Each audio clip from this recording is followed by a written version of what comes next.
Hi, my name is John, and I'm an addict in recovery. And I I've been thinking a lot about you know, um,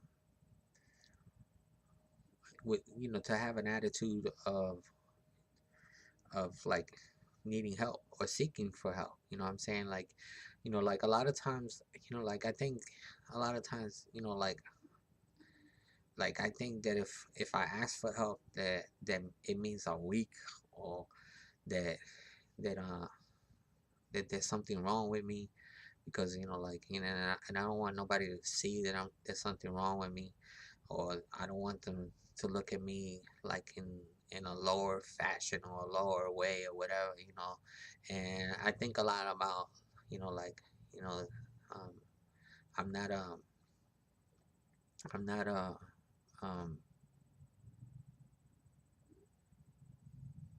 I'm not Superman. You know what I'm saying? uh you know and I'm showing people that that I'm weak, if I ask for help, you know. But there, like this that saying that says, you can't save your ass and your face at the same time, you know. And a lot of times people don't understand what that means, that you can't save your ass and your face, like if you're so busy thinking that you're gonna look different, or what's it gonna mean if you start like talking about God, like all of a sudden, how people gonna look at you if you start talking about God, or getting help from God, or getting help from, or like you can't do anything for yourself, that you always have to ask somebody for help, because like, the literature says that self-sufficiency is a lie. Like it specifically says in the Narcotics Anonymous literature that self-sufficiency is a lie. In other words, man, like that that that sense of trying to figure out, like, that you're supposed to be able to do this all by yourself, that you don't need to depend on nobody. Like, even the people who think that need to depend on somebody, because, like, I mean, corporations, corporations in the world don't get to become corporations without the help of other people. Like, they have a whole lot of people working for them, what I'm saying? So they can't do that for themselves either, so like, when we think that, that we can do things for ourselves, that when we're in so much trouble, so like asking for help, like that is something that is totally necessary, in order for you to, to recover, to recover, like, even to work those 12 steps, because it talks about, being powerless, and, finding a power greater than yourself that can restore you to sanity, and then turning yourself over to this power so that it could help you. So the power is not yours. The power comes from something else other than yours. Like, it doesn't have anything to do with you, you know, um, thinking that you're supposed to be powerful or strong, or, like, like, being strong means that you admit that you're weak, that you are weak, and that you need help. That's what being strong is, like knowing that you are capable, and knowing what you're capable and what you're not capable of doing. Like if you're not capable of doing something, then say that you're not capable of doing it.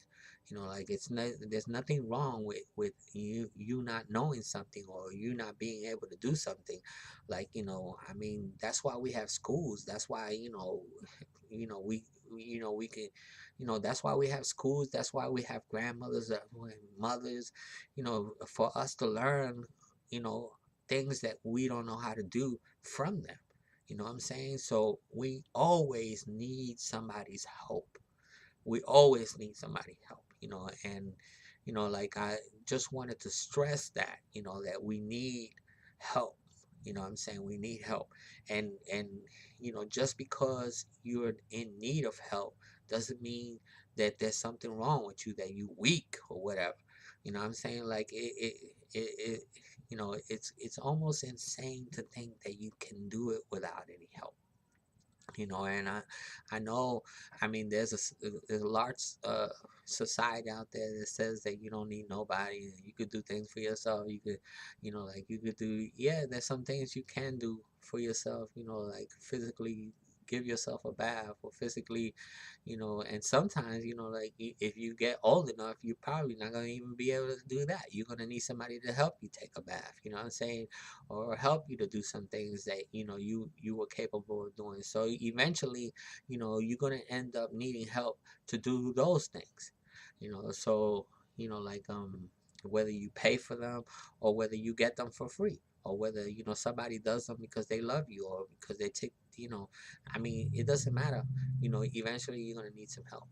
So like I guess that's what I really wanted to talk about, the attitude of being able to receive that help once you ask for it, and the attitude of asking for help, and what it means, like you're not weak, you're not a chump, you're not like all those feelings that you think that you have, that you know from asking for help or asking for somebody.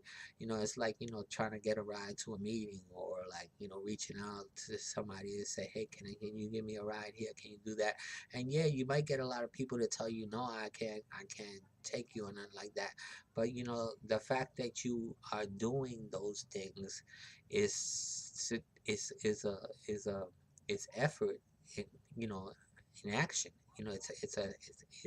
It shows that you want, that you're willing to go to any lengths to get to do whatever you need to do to recover. You know what I'm saying? And in order for you to recover, you need to continue to have an attitude of humility, of like, hell, I need help. Like I need help, and I know that's a form of humility. Like, yeah, it's humbling to have to, like, you know, always be, asking people for something, or like, saying, look, man, I can't really do this. Can you help me out here? You know, Anyway, I think I said enough about help, but I'm stressing it. That we really do need some help, and if you thinking about doing this by yourself, or doing this solo act, um, it doesn't work. It doesn't.